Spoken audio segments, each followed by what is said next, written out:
Kumachi. Tone drinks rakada dringira. Nakanzishi. Runake. Arinani. Imaton. Ndere kupi drinki. Canada. Rakabva kupi? Rakabva Canada. Nani? Namadman. Oh, hanzi rakabva Canada namadminox. Wasutamborona muZimbabwe? Inandirizivi. Saka runake redrinki. Rinenge rinani. Dudhudzai Mbare ikufa. Tangira ipapa. But wanzwa test yaro. Ndambonzwa test yaro yasa. Rakunakira. Ndichimbori jaira. Ramba mchijaira mndani. Jaira ito.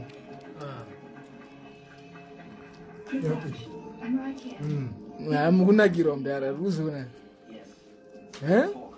Aiwa ndimbori jaira. Satotenga rimwe. Aiwa. Kana uchida tendo ndokutengera rimwe.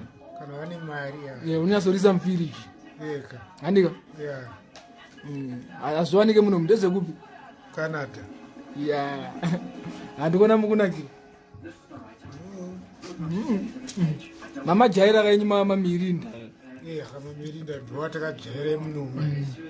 Kwa. Zivera. Saka mirinda neinde brinonada. Zvingetoka kudhonzeranawo ndiki ngoti ine ndisandari jaira. But rakunakira kai. Aiwa. Rumbodaro we. Rumbodaro zvinani. Roe kufa komangomira ka drinking garowe mndara. Drinking garowe mndara. Non stop mndara takaenda. Eka kapanje kumirira tomirira ikufa richinaka. Iro arikupinda. Yeah? Aiwa. Ndikona kamukushuru wa shake ka.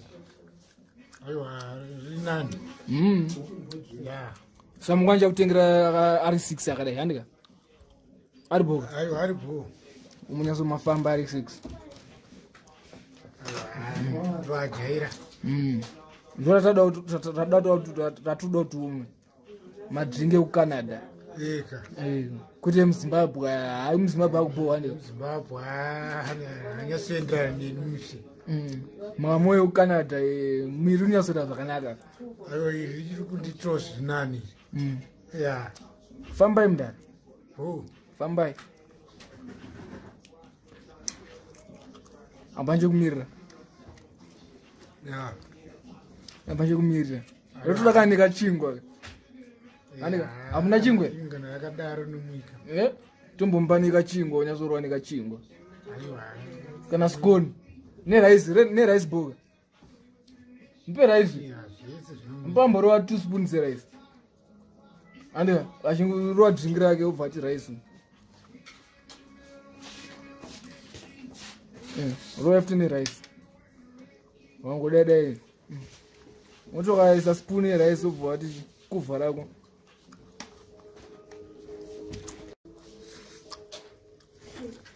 Kaka ubva wadzikisa nekuva.